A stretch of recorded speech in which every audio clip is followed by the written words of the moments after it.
Hi, good afternoon, everyone. All right, I think we shall start off our webinar. Now is 2:05. Good afternoon to all of you. I'm Puji, the key account sales in Malaysia and the host for webinar today. So thank you so much for joining us our webinar on value-added software services from on-premises to cloud. Before we begin, there are some housekeeping rules need your attention. First, please mute yourself. Please put yourself on mute during the presentation. Second, if you have any question or difficulties, please let us know by sending a quick message in the chat box.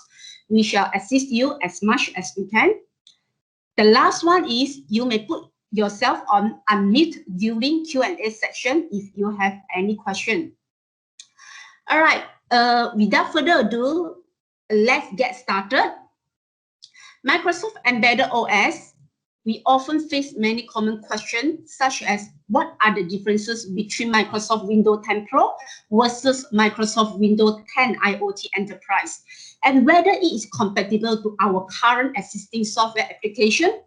How are the differences on the licensing? Recently, most of us had heard of the new Microsoft 11 OS with enhanced features. In fact, for the embedded OS licenses, there are more new OS released in this year, such as Windows 10 IoT Enterprise 2021, Windows 11 IoT Enterprise, and also Windows Server IoT 2022.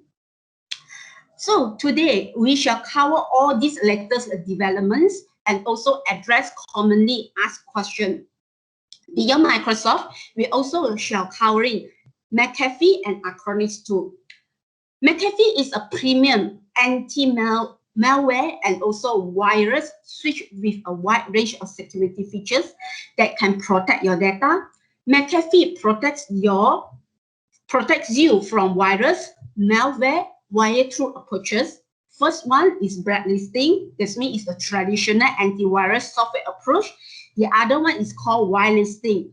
That is another approach that prevents unauthorized executable to run.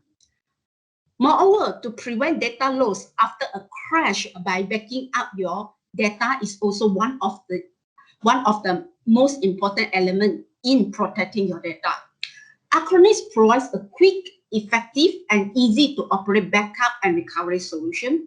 Acronis also can back up the operating system, application, settings, and all of your data. With Acronis backup and recovery solution, you can reduce expensive, disruptive downtime costs, and also lower the risk of permanent data loss after a crash.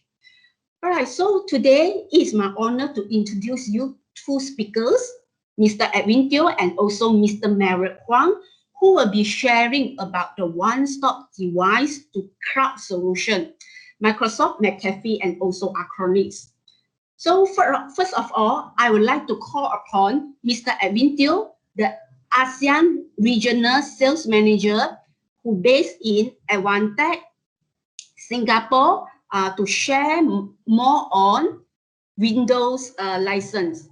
So over to you, Mr. Edwin. Welcome everyone to our third seminar in our Advantech Embedded Design-In Forum. And today we shall be covering more on the latest development for Microsoft, Mcafee and Acronis. So I do have another webinar coming up. Actually, I'm also a speaker 3 to 4. So I will drop off around the 1 hour mark. Sorry about it. So let's start. Okay. I believe you also have recently heard about the announcement of Windows 11. Some of you may have seen the video. So Windows 11 by itself is targeted to ship in the fall. And these are specifically targeting the consumer enterprise market. For us, in the industrial and embedded market, we have a different set of concerns, which usually differs from those in the consumer enterprise segment. First is regarding updates. So Microsoft updates or patches in particular In the consumer enterprise segment, we don't fear updates as they are meant to fix bugs or maybe just enhance certain features. However, in the embedded industry, our target compute device are meant for specific tasks or purpose. Usually when it's working, we leave it as such and we don't meddle with them. There's a constant fear at the back of our mind that if new Microsoft updates might create conflict or compatibility issues with our own software application on hand, and this can create downtime, which no one wants to see. If such a downtime results in monetary losses, which means you don't earn money when it's down, it means the impact will be very great. Thus, the need for the ability, or you have the choice to decide whether to allow for any Microsoft updates or not. This is what usually in the embedded industry, there's always this concern about updates. Another issue is long-term support. Okay, so we need the OS to be of long-term support, longer-term support than the general consumer or enterprise team. So usually the general enterprise team, the support usually is about 5 years, whereas ours is about 10 years, is double. Okay, and then also another feature about embedded OS is that we tend to have a few add-on software utilities that's very, very useful because you're going to deploy on site. So sometimes you want to have a front-facing, want to customize your lock-on, you want to maybe disable certain USB device to activate or anything like this. So in the embedded industry, you are allowed to do all this, not in the consumer enterprise version of the OS. So as you can see from here, there's a Windows 10 IoT Enterprise 2016, 2019. This is what we call the standard version. And then we have the forthcoming, the new one, Windows 10 IoT Enterprise 2021, and also the Windows 11 IoT Enterprise. And Server IoT 2022 was just recently released. So I'll be covering all these in a short while. Now, let's look at the entire Windows embedded family. We are actually quite familiar with the old Windows Embedded Standard series, WS9, WS7, with Windows 8, Windows 8.1, and currently all these are what you call, they're still available, some of them, but I mean, in terms of buying the license, but it comes to support, it's no longer there. So Microsoft right now has all focused on Windows 10. Now, even Windows CE, as you know, the CE6, E7, Compact 2013, and the Windows 10 IoT 4. So going forward, Microsoft is actually going to merge Windows 10 IoT Core with the Windows 10 IoT Enterprise 2021, which means lesser focus on the IoT Core. Okay, so this is the one key thing. Another factor is that, another area that you're going to take note is that even Microsoft for the embedded series, we also have the server series, like the Windows Server 2002, 2008, 2012, also the SQL series. Okay, so so these are some of the things that for the OS. Okay, and all these usually these Windows servers or SQL server, the cost is cheaper. Okay, so let me explain about buying license first. Okay, the concept of buying license. Okay, we revisit the word licensing. Okay, when we buy licensing, this word licensing means to give you a permission to use. Right? I repeat again. When we use the word licensing means to give you permission to use. So when we buy the OS from Microsoft, we are buying the OS licenses from Microsoft. It means Microsoft allows you or permit you to use the OS for certain purpose. Okay. The keyword licensing means to allow you permission to use. Do you own the OS? No. Okay. I do have some customers or purchasers saying, oh, they own the OS. No, it's not. The proper terminology is that you are only permitted to use the license for certain function or feature or for certain usage, put it this way. So you don't own the license, you don't own the OS, you still only buy the license.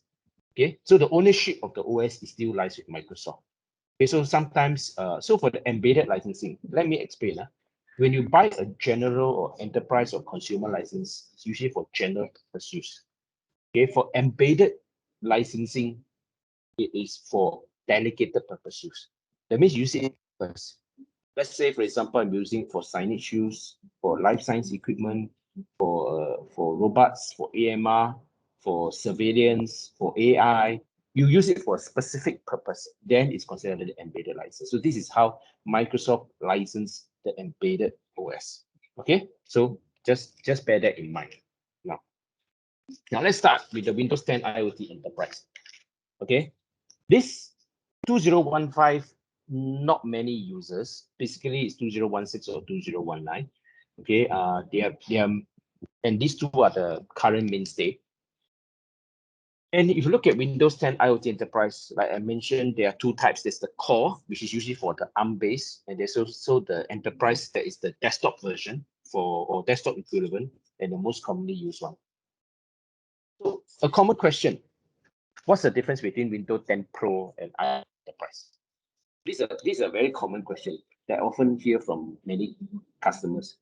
Many in reality are not really aware of the differences, and some, to be frank, even believe that they are stripped down version of Windows 10 Pro, because historically Microsoft do have stripped down version of Windows Embedded Standard. Okay, they are different. Okay, basically they are quite similar. These two, Windows 10 Pro and Windows 10 IoT Enterprise, they are not stripped down version. In fact, the way they're installed, they're quite similar. Just follow the instruction and just install it accordingly. Okay, so Windows 10 IoT Enterprise targeted, dedicated or fixed application. Okay, one key advantage, as you can see from the chart here, they divide the price by your processor SKU. The content is the same. So there are three types of SKU. There's the entry SKU, value SKU, high-end SKU. The content in the installation is the same. It's just that when they charge you the license, it's based on which CPU you're using. If you're using an Atom, it's cheaper. If you're using a Core i7, it's more expensive. That's all. So if you buy a Windows 10 Pro, it's a single price, regardless which hardware you use, which CPU you use. For example, let's take an example, Atom. Entry SKU is about 30 plus USD. Whereas if you buy a normal Windows 10 Pro, I don't care which processor SKU you're in, it's quite expensive. It's about 200 Sing. Okay, so this is the usual, the major difference of Windows 10 IoT Enterprise and Windows 10 Pro. In terms of support, 10 years if it's LTSC, and if it's SAC, it's about 18 to 30 months. I'll explain what is LTSC and SAC later. Okay, so one more thing, Windows 10 Pro and IoT Enterprise, another major difference is what we call the Windows 10 lockdown feature. Okay, in short, Windows 10 IoT Enterprise is a superset of Windows 10 Pro. A superset, that means it, besides what Windows 10 Pro have, it includes some more features. Okay, like App Locker, UWF, Unified Write Filter, Keyboard Filter, and so on. Okay, I'll elaborate more on all this later. Now, another one is sometimes we do encounter customers asking for Windows 10 Enterprise LTSC and Windows 10 IoT Enterprise LTSC. What are the difference? Okay, now both are long-term service channel. Okay, so now Windows 10 Enterprise, you still get one price, one single price. Windows 10 IoT Enterprise, the price depends on which CPU SKU you use. In terms of the support cycle, it is 10 years for Windows 10 IoT Enterprise because it's for embedded industry. Windows 10 Enterprise is only 5 years, so it's half of it. Okay, if you face any issue with the OS or concerns, Microsoft support is limited to 5 years if it's for Windows 10 Enterprise LTSC. However, the most common issues that most of the system integrators face is when it comes to licensing. Because Windows 10 Enterprise LTSC, you need to review who is your end customer. Some SI is not comfortable with it. Okay, but Windows 10 IoT Enterprise, I don't need you to review who is your end customer. So this is part of the licensing terms or licensing condition that's being imposed. Now, comes the Windows 10 IoT Enterprise SKU. Okay, so like I mentioned, there's a 2016, there's a 2019 variant, and the forthcoming will be the 2021 variant. Okay, now LTSB and LTSC, and what is this? Okay, now I'm going to explain in more detail. LTSB is the old name for LTSC. CBB is the old name for SAC. So they actually mean the same thing. So just LTSC means long-term service channel, whereas SAC is semi-annual channel. Okay, to make it in a simple layman explanation, semi-annual channel is like Windows 10 Pro. Okay, there will be updates. The service lifespan is around 18 months, same as Windows 10 Pro. Okay, there will be the updates. Currently it's September and March twice a year, but going forward next year will be once a year. Okay, it does have everything that a Windows 10 Pro have. Okay? And you cannot control updates. That means if there is an update, you know, when you Microsoft give you an update, in a few days or in a few months, usually Microsoft do give you certain updates. And when they push down the update, there is a limit, there's a time bound. Within 365 days, you must update, which means they only give you 1 year to update. If not, it's forced. There'll be certain issues when running the OS. So it's a forced update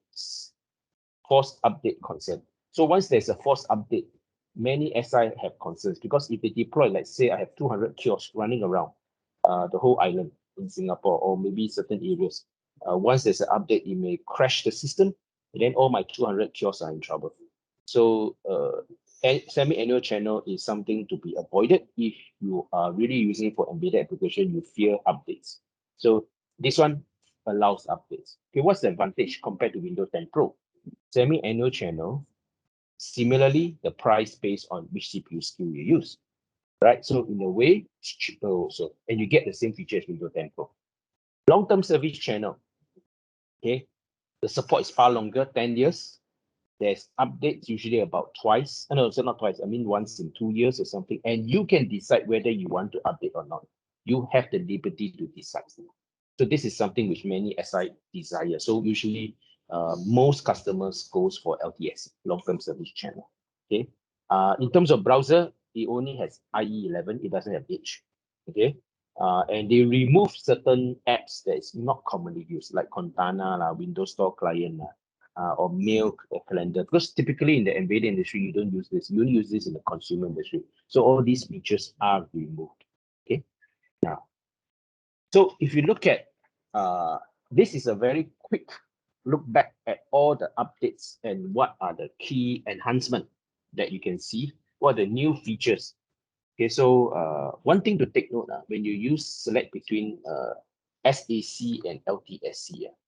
In SAC, semi-annual channel, because they operate like Windows 10 Pro, there will be updates. You are forced to update. But the good thing is that you can continue updating all the way to the latest iteration. For LTSC, the business model is a bit different. Okay. For example, right now, if I run Windows, if I buy Windows 10 Iot Enterprise 2016, I don't update it, right? So I can do an update in Windows 10 Iot Enterprise 2016 all the way until 2019 come out.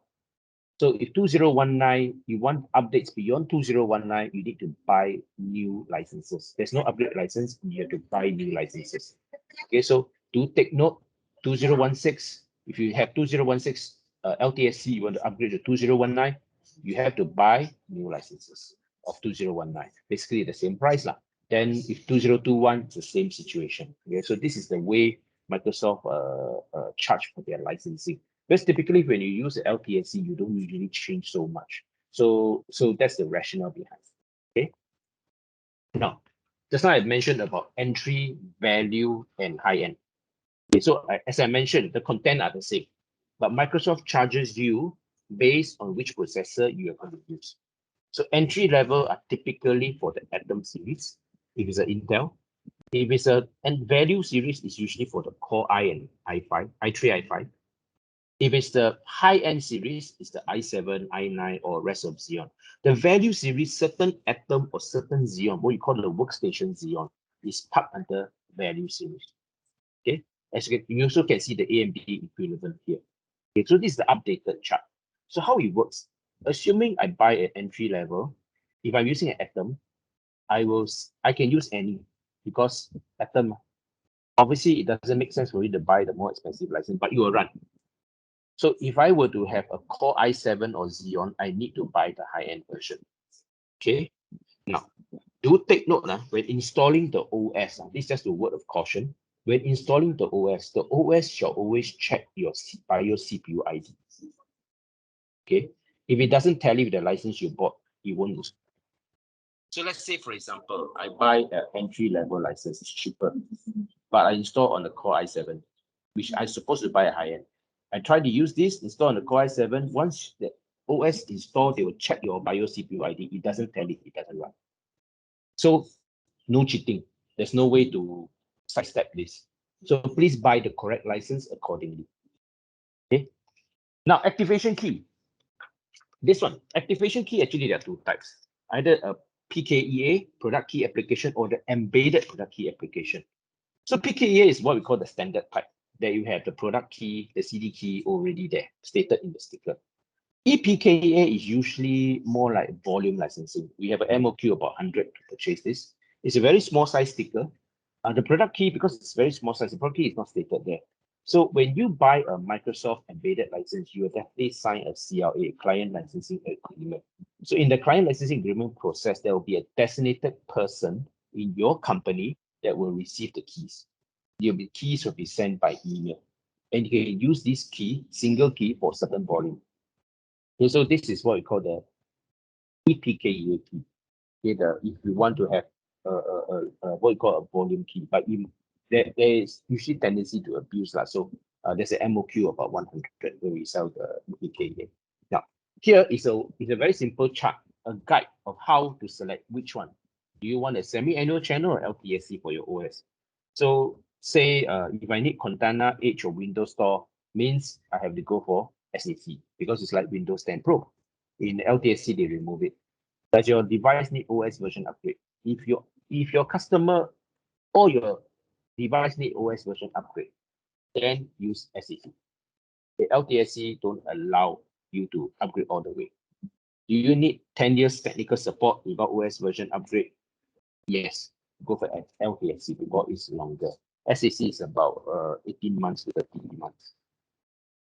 So beyond all this, that is for Microsoft OS. Now, what Advantech does to enhance our package, we do provide additional value-added services beyond just our OS. So, for example, you can do a fast boot. You can talk to us.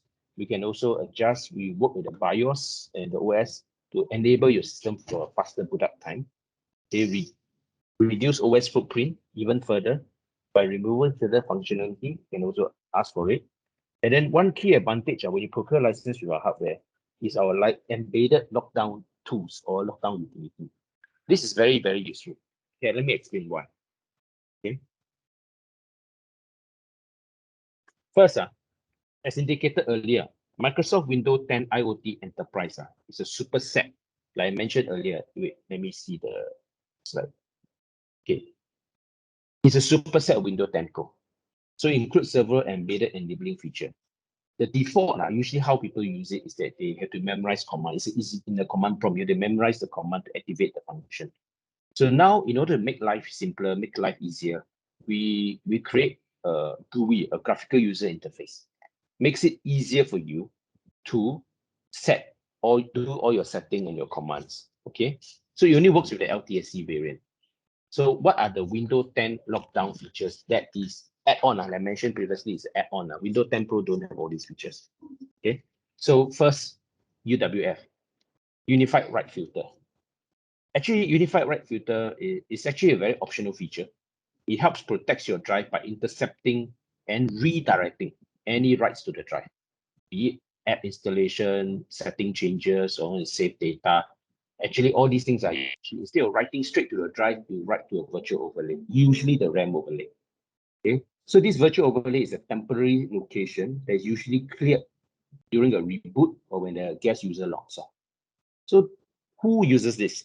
A lot of times we have customers using this for what? To reduce the number of writes to their SSD flash drive. Because as you know, flash drive, after a certain, it's actually the endurance is based on, or durability is based on how many writes you can do. So if I write on the RAM overlay, in actual fact, I reduce the number of writes on the flash, my flash drive is supposed to run longer. Okay, so this is one very good feature. USB access. You can configure only certain USB devices with matching product ID, device ID, or maybe device class set by the administrator to allow access to the computer. That means you cannot just use any typical thumb drive, connect in, it will detect. Okay, so this is for protection. Actually, you can see from here. Shell launcher. Normally, this is for kiosk use. You can configure a kiosk device to run a Windows desktop or a unified Windows protocol, UWP, as the user interface. This application which you specify replaces the default screen that usually run when a user log in. Okay. Now, keyboard filter and notification filter. Keyboard filter, very, very useful. Okay. You can suppress undesirable key press or key combination. Like for example, if you put the kiosk in the public, some people may just anyhow press Control Alternate Delete to try to sabotage you. It cannot work. You can filter out that. Okay, so you can actually, it works on either a physical keyboard, on-screen keyboard, touchscreen keyboard, all can work. Okay, notification filter. So it prevents notification from appearing when something go wrong. Because sometimes as you use your Windows, right, if there's some, maybe you update new driver, update or something, or there's certain indication, there will be a notification that will pop up. This can be avoided. It can actually be removed. Layout control. You can deploy a customized start or taskbar configuration on your devices. So you can actually create your own branding, how you want to design your layout. Okay, so how the GUI looks like is like this. Okay, so when you run your Windows 10 Iot Enterprise, you can install our Windows 10 lockdown utility. So the first page, as you can see, you show system information, some quick enable lockdown feature you can on and off. And then at the left bar, you can do a lot of selection. Okay, so some new features that recently we just updated in our new version. You can now have the ability to turn on and off your Windows Defender. Okay, your device control, you can now whitelist or approve which other device you want to control, make it easier and faster for you. You can click here to go and do it. And then when blue screen of death. Okay, so as you know, sometimes in your system hang, you see a blue screen of death with a lot of words and numbering, which nobody makes any sense. You can actually create a different setting, change your entire screen to black instead of blue screen. This is very useful, especially when you do what? For example, public facing, a signage system, a kiosk system. Instead of showing the blue screen of death, we show a blank screen. It's not working. You can set it up by yourself. So the unified right filter, there's actually many, many different ways of using unified right filter. And one key function that a lot of customers usually like is this hibernate once resume menu, home setting. So home is usually used with the UWF to start your device in the pre-configured state. When home is enabled, your system will resume and restart from the last saved hibernation path. So it's basically more like when you say, for example, you got a sudden power failure. Okay, you can quickly turn on the system and then you will turn back to a certain setting that makes you pre-configured page or pre-configured state. Okay, so in a way, it's like what you call a quick lock-in or something like that. Okay, so this home feature. So under the unified right filter, you can use the home feature to start. For how you want to enhance your right filter, you can click advanced setting, go and do it. Okay. Now, USB device policy, like I mentioned, you can access or block certain USB device. Notification filter is like this kind of notification. You can just block it off so that it doesn't appear on the screen. So let's look at some other general setting. You want to on off your touchscreen or not, up to you. Okay, your US device policy, you can also do your own selection. Okay, so these are some of the very useful shell launcher. Replace the default Windows 10 shell, okay, with your customized shell. Okay, many. Okay, custom logo, custom lock-on, not logo, custom lock-on. Custom lock-on is actually like, say for example, when you put into the Windows, right, you see the welcome screen, or maybe when you want to shut down, you see a shutdown screen. You can create your own custom logo UI, user interface. So, and then when it comes to shutdown, you can also express the block shutdown resolver screen and automatically end application while the OS waits for application to close before shutdown. Okay. So this feature, when you want to log in, does not modify your credential behavior. When you want to, you can configure your own Windows lock-on credential. It doesn't modify it. You just follow. Okay, but at least you can set up, create your own lock-on. Okay, how you want to custom the lock-on, up to you. Okay. So startup manager, you want to create your own lock-on. What's your boot logo or lock-on screen? Do you want on it, off it? Keyboard filter, like I mentioned just now. Suppress certain keyboard or hotkeys. Okay. So breakout key is like, for example, I can select a key that I want to press 5 times, and then you will go to a welcome screen. So you can actually go and do your further configuration from there. Or then predefined key, which key that you want to prevent people from disturbing, you have to configure which are the predefined key to stop. Embedded lock-on. Now, even the control alternate screen, sometimes when you want to go task manager, you press control alternate screen, right? So when you press this, you can also select which one to off. Change your password. Okay, I don't want to appear. Off it. Task manager. Normally I want it, but if you don't want it, you can off it. So these are some of the add-on functions that you can do using our embedded utility. So it's quite useful utility. So we do have customers who use this. It's very useful, especially, don't forget, it's only for the IoT enterprise, and we have the GUI version. Now let's look at the new OS. I think a lot of people will be more interested in the new OS. So this new OS, Windows 10 IoT Enterprise 2021. Right now, these two new OS, 10-year support cycle. Okay, like I mentioned, Windows 10 IoT Core will merge with Windows 10 IoT Enterprise 2021, so no future roadmap. Okay, now, what are the key things? When is it going to be available? 19 November 2021. Similar to 2016 and 2019, it will have both LTSC and SAC variant. Okay, the service schedule is the same. However, when it comes to update, no longer twice a year. It will be once a year update. Now, minimum hardware requirement so far is okay. If you have at least a Skylake 6th Gen Core i and above, you'll be supported. Apollo Lake or Ehud Lake Atom will also be supported, and selected ARM processor, which I'll elaborate later. Okay.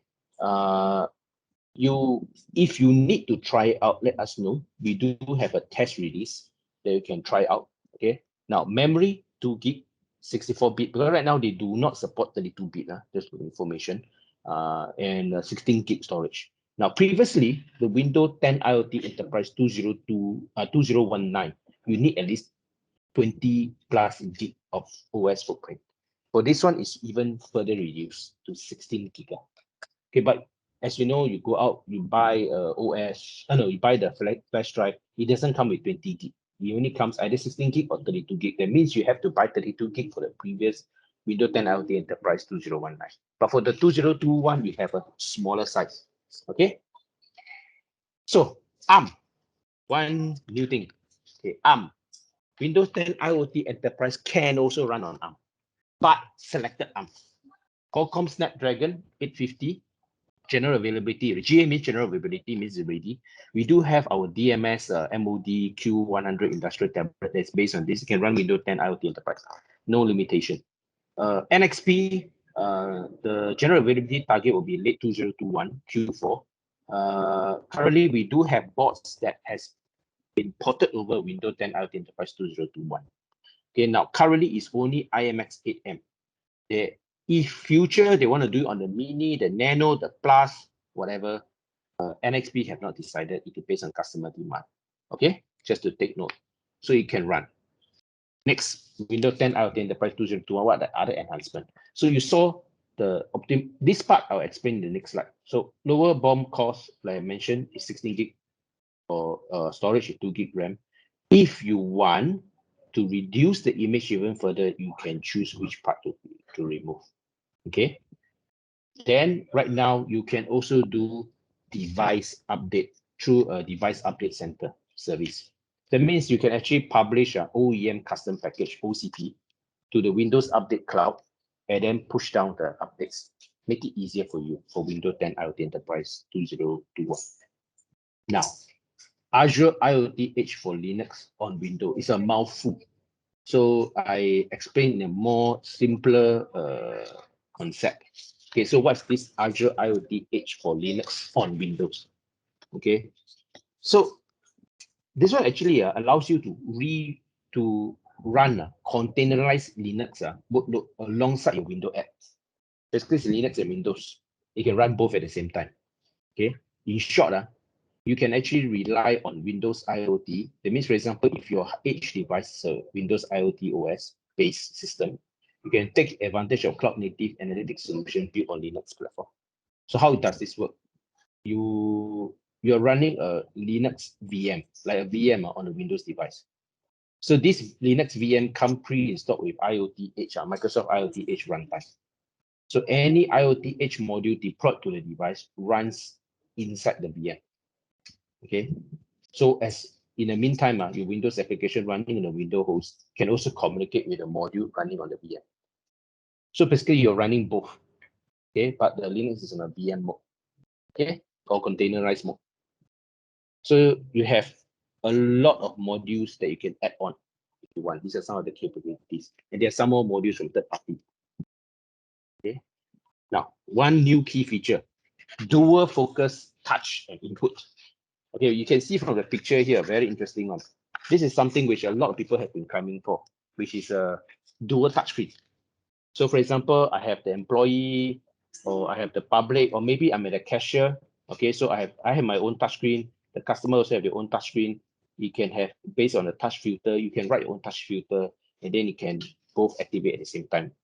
Okay, so it's like dual screen with both touchscreen. So it's a very useful feature. Exactly how it's going to be implemented, Microsoft will reveal more information when this OS is going to be released. Okay. Now, new one, Windows 11 IoT Enterprise. Okay, when it's going to be available? 5th October. Okay, you notice one thing.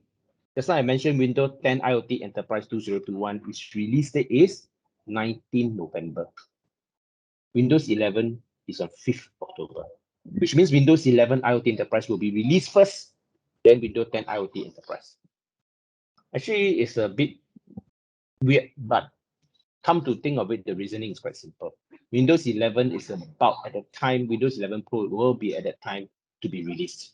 So they're going to time it at that time.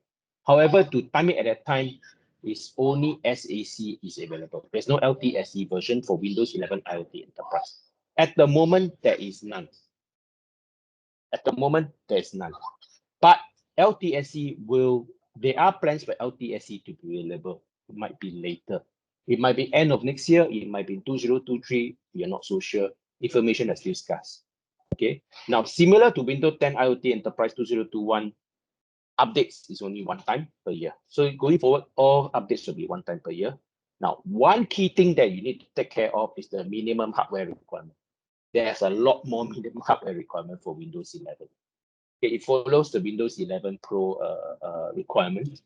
Do take note, because sometimes all these Windows hardware requirements, why is it so important? Is because you will have to what you call factor all these hardware requirements for your new design or your existing machine. Whether, let's say for example, TPM, they need a physical TPM 2.0, not firmware TPM. Must be physical TPM. Okay, 4 gig memory, 64 gig of storage. Your display must be at least 9-inch with 720p. Smaller than that, it doesn't support. Okay, and this kind of thing. So do take note, hardware requirement 8th gen and above. Not 6th gen, it's 8th gen. That means Coffee Lake and above. Atom is from Hard Lake. In future, they may support Apollo Lake. I'm not so sure when. They may. The keyword is may. I'm not so sure. So sometimes you can try it out. It may work. Just that whether it's officially supported. If it's not officially supported, if you seek their help, they may not support you. That's the only concern that you have. Okay. Now, Windows Server IoT 2022. This was available last month. In fact, the OEM version was available early this year. I think sometime around March or April. Okay, so the minimum hardware requirement is similar to the OEM version. 10 years cycle. Okay, buying a Windows Server or SQL Server license from the embedded team is far cheaper than you buy from OEM. Okay, however, the condition is must use it for dedicated appliances. Okay, is there any difference technical wise? No, there's no difference. They are the same. How you install is the same, content is the same, everything is the same. There is no difference. Okay, so if you run a Windows Server 2022, you run a Windows Server IoT 2022, confirm can work because they're the same. Content is the same. Okay, now several qualification when it comes to buying the Windows Server IoT 2022 licensing. First, your end function, your end product must be a fixed function embedded system. It can be a file server, print server, it can be a storage server. There must be certain purpose. It maybe is for your backend for AI, you put in the control card or whatever. For AI analytics, yes, it must be a fixed function. When you cannot use it for general purpose, okay, just take note of that. This is the qualification. But will it work? It will definitely work. It's the same content.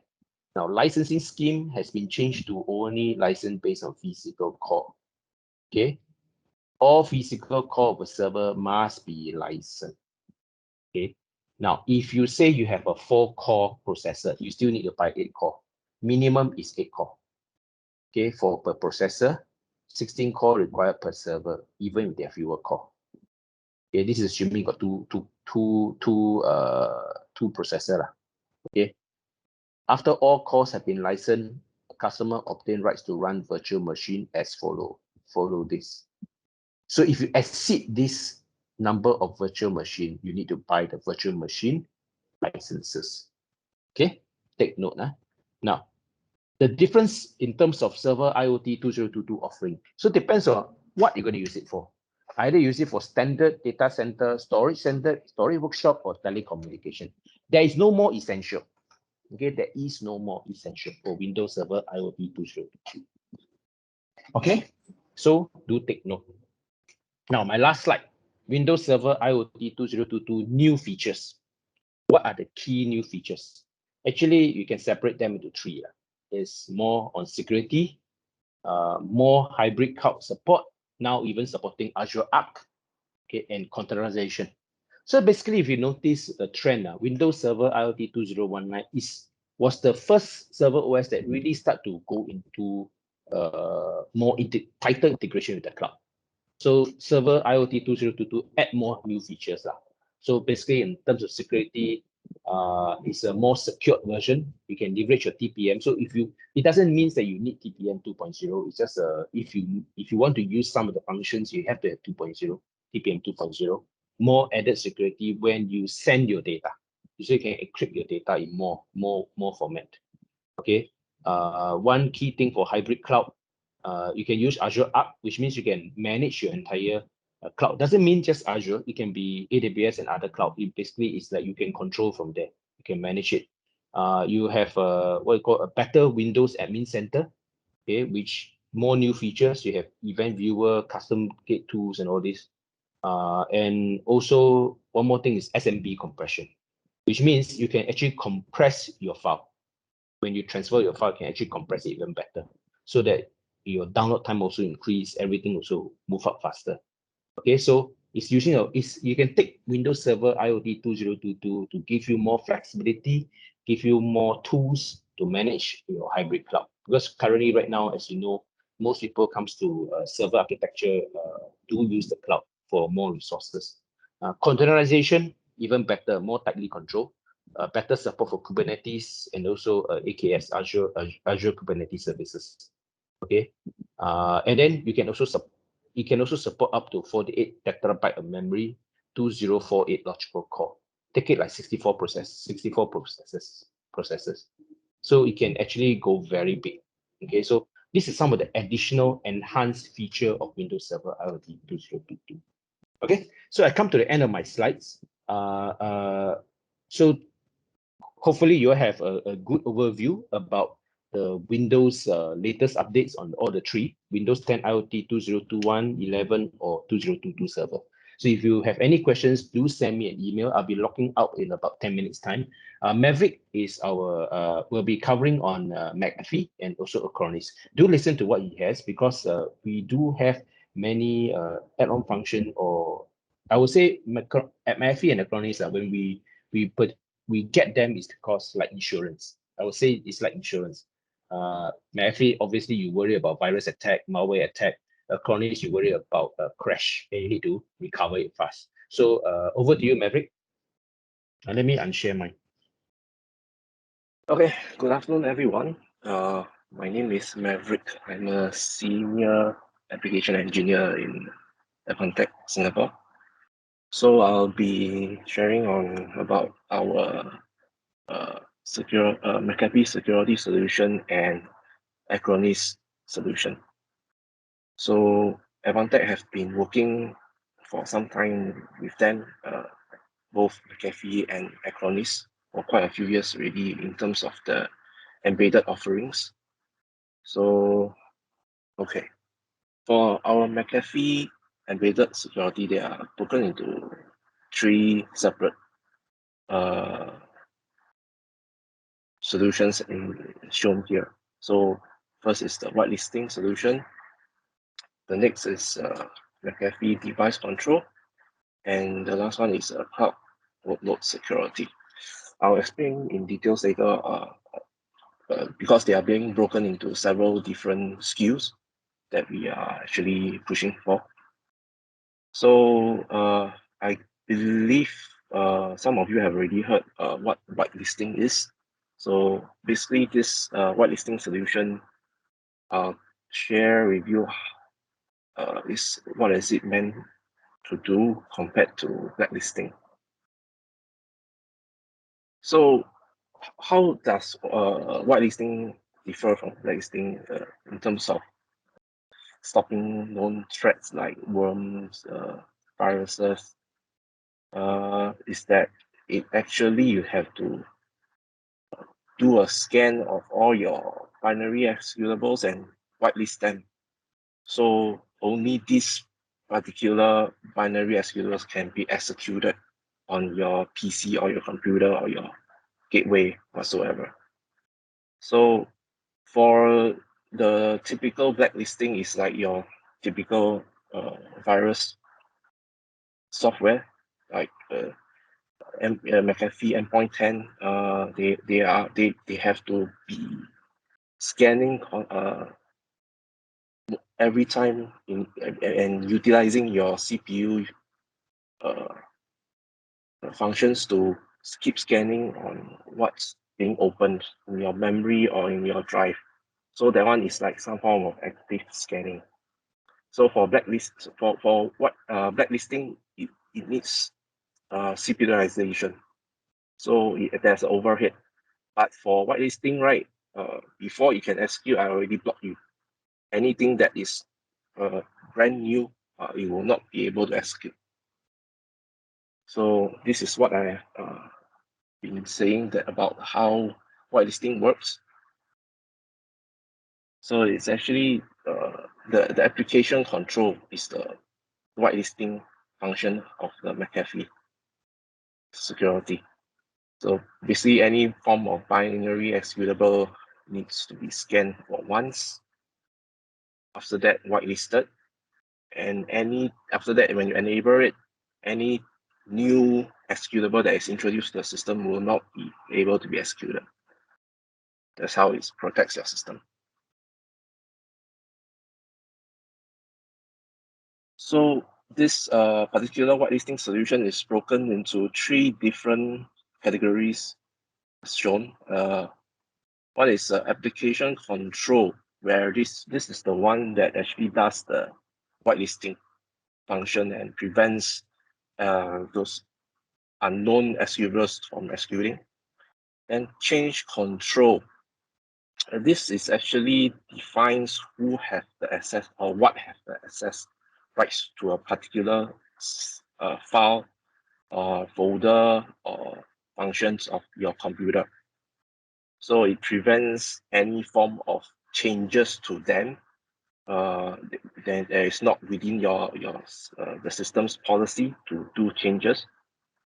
And it actually, how it does is it actually checks and monitor your file integrity to see whether it's complying with the policy.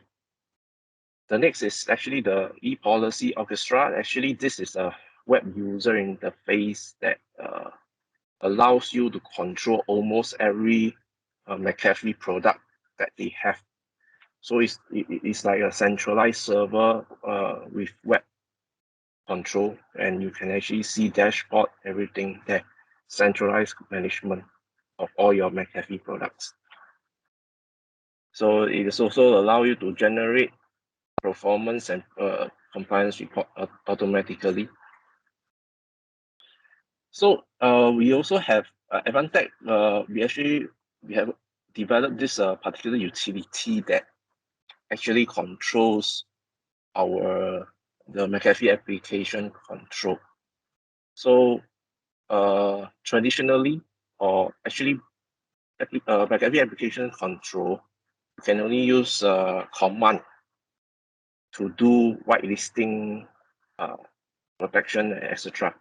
So some customers find it very difficult to use. So we actually come up with this GUI or GUI to facilitate and simplify the process of doing the whitelisting operation. So as you can see, it allows you to do whitelisting, update, certification, file protection read, and file protection write. So this particular application can be easily used instead of using command. So this slide is actually talking about our offerings for client OS use. So this is the Mcafee whitelisting product offerings. As you can see, this is the application control right on top, purely application control. The part number is as shown, and this is the application with EPO SKU. Then this is application with change control. So the ultimate bundle will be this Mcafee integrity control. So you can see these are the different SKUs. Depending on what the customer needs, they can actually choose to buy through using all this part number and contact our sales for this. Okay. The next, this is the SKU, the whitelisting product offering for server OS. So actually server OS has its own product SKUs. It's actually different, so it's usually costs more. I mean, yeah, it usually costs more because it's meant for server use. So it's the same thing, not much difference. Next. So what are the key? This is the key feature comparison between the application control. That means all the SKU offerings that you have I have shown earlier. So as you can see, the Mcafee integrity control has every single feature shown, followed by embedded control, followed by application control with EPO, followed by application control without EPO. Sorry. Then the last part, this part is actually meant to be used with our device on built-in function. So some of you may have heard that we have some kind of software that actually allows you to control our Advantech based computer using this device on software. So we have actually incorporated this Mcafee application control partially into this application. So it's actually can be only used for whitelisting one time. Then you can only turn on and off. You cannot use it for updating of new binaries, new binary executable if you have to. So it's limited feature. So next will be this is Mcafee device control. So what this device control do is that you can use it to give a certain computer, whether in terms of device usage, whether the computer can communicate the like USB devices, serial devices, those peripherals that usually if a person want to hack your computer, they may want to connect it to your PC. So this thing prevents all these other peripherals from working. Even when you plug it into the computer, if it is not authenticated to run, it will not be able to access all these devices. So this is how it protects using the device control. Okay, next. So this is the device support list. As you can see, it's almost all kinds of physical hardware that can be plugged into a computer. I will not go into details, so you can actually read it up on your own time. Okay. So the next product that I'll be talking about is this Mcafee CWS Cloud Workload Security. So what this is a feature that Mcafee developed to allow users who have assets in the cloud, like virtual machines, containers, workloads, and instead, and also both on premise. So they can actually use this function to safeguard their assets even in the cloud. So take it that it's like a policy orchestra with cloud support. So what additional support it does is allows you to do network traffic monitoring. Then you can actually make use of the policy orchestra to see what's going on with all your assets on the cloud. Okay, this is what you can actually use for this. This is a separate license, similar to just now the Mcafee device control that I talked about earlier. So this is a different SKU of this cloud workload security. You have basic, essential, and secure and advanced. So you can see the different features that it has. So it's okay. This is the last slide for my Mcafee presentation. Next, I will go into Mcafee backup and security solution. So Acronis backup and security solution, I believe some of you or most of you should have heard of it. Is meant for backing up of your data. So we actually have 3 different products that we are actually pushing for.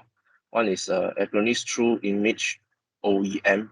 So this True Image OEM and True Image Full, and Acronis Cyber Backup.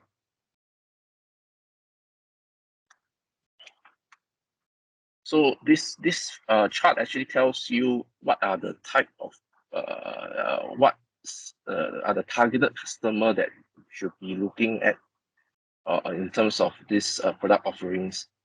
So True Image is usually meant for lesser than 5 people. Then OEM customer is meant for those customers that actually run on embedded systems.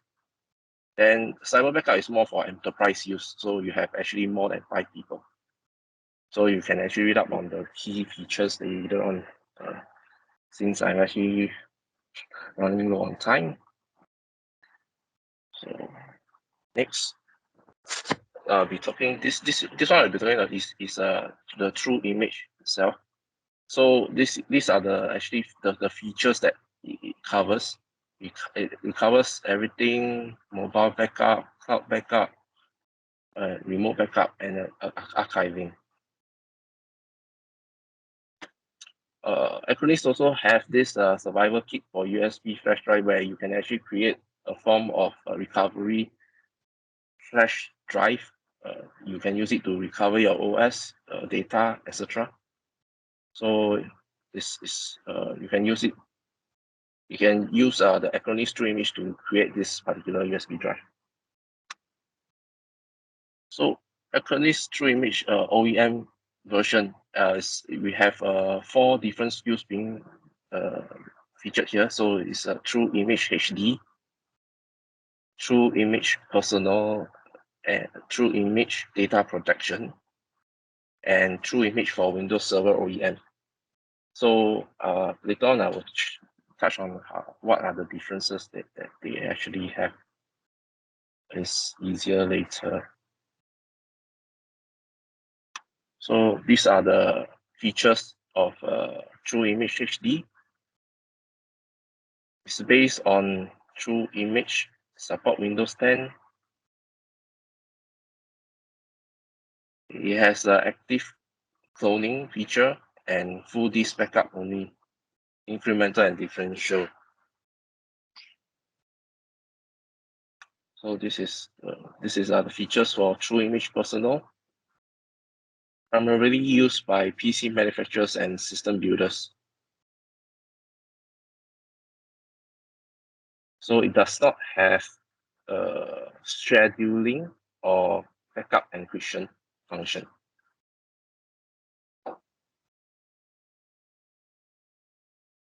And next is True Image Data Protection, also used by PC manufacturers and system builders. So it does not come with image backup and also no backup encryption. And this is a true image for Windows Server, mainly used for support Windows Server 2019. Primarily used for server manufacturers and system builders. Next will be, I will be talking about the Acronis Cyber Backup. So it's actually broken up into standard and advanced version. So what this does is actually, Acronis Cyber Backup is it backups your data into the cloud. So you can actually recover them from the cloud, even though if your device, your hard disk is spoiled, your hardware is spoiled, you can actually recover this data that is backed up in the cloud. So these are the below are all the cloud providers and the virtual machines and softwares, OSs that it supports. So as I mentioned earlier, there's Acronis Backup Standard and Advanced. So standard is for small environments. Advanced is for large, medium sized environments.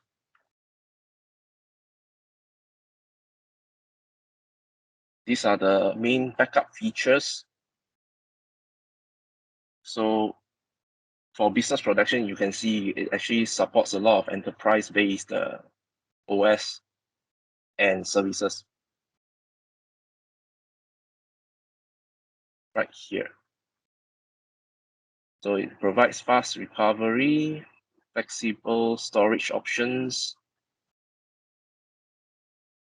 easy scalable management, it's web-based, innovative data protection.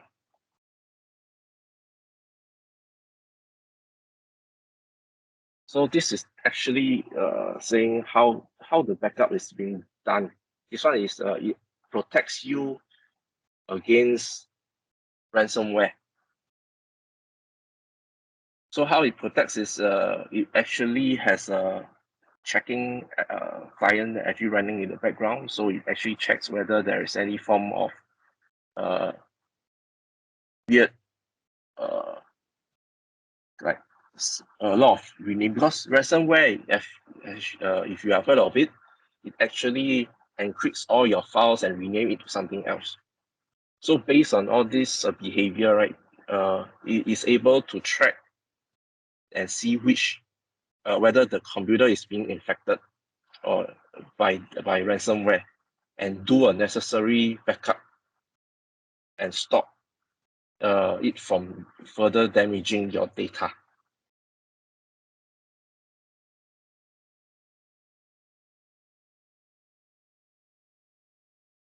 So this will be the key feature comparison between the different Acronis offerings that we have in a more easier to view form in a graph. So you can read it out in your own time. This is a comparison between True Image Personal, True Image HD, and True Image Data Protection. Okay, next, this is actually the comparison between the advanced version of the Acronis Cyber Backup and standard version. Also includes the Acronis True Image, what capability is being covered right here. They are overlapping in certain applications.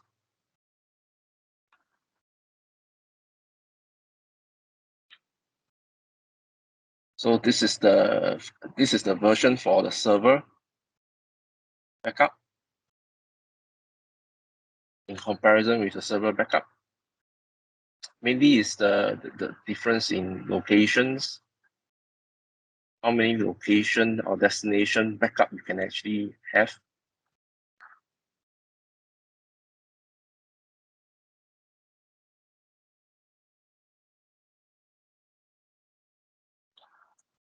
So these are our part numbers. If you wish to find out more and wish to buy these products, these are the product part numbers that is from Advantech. Same, more part numbers for the Acronis product offering.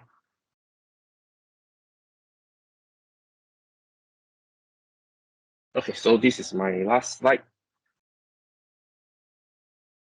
Back to you, PC. And thanks everyone for listening.